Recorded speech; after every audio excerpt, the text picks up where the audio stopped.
New to Canada. Here's what you need to know about your TFSA. It's not just a savings account. It's an investment superpower. You can put in cash, which is safe but will earn you very little interest. GICs, which are fixed for a set period of time, like a savings bond, so you get a steady stream of income. You can also put in stocks, which are riskier but have the potential for big gains. Or you can put in mutual funds or ETFs, which are managed by professionals and offer instant diversification.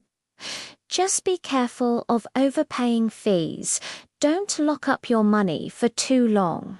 Don't put all your eggs in one basket, and don't expect to make millions overnight.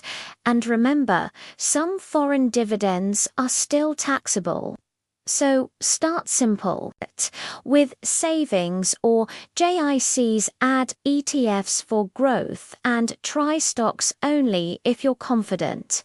And most importantly, max out your TFSA every single year. Tax-free growth is the best. Want to grow your money tax-free? Hit subscribe for more Canadian newcomer money tips, not financial advice. For education only, talk to a pro before investing.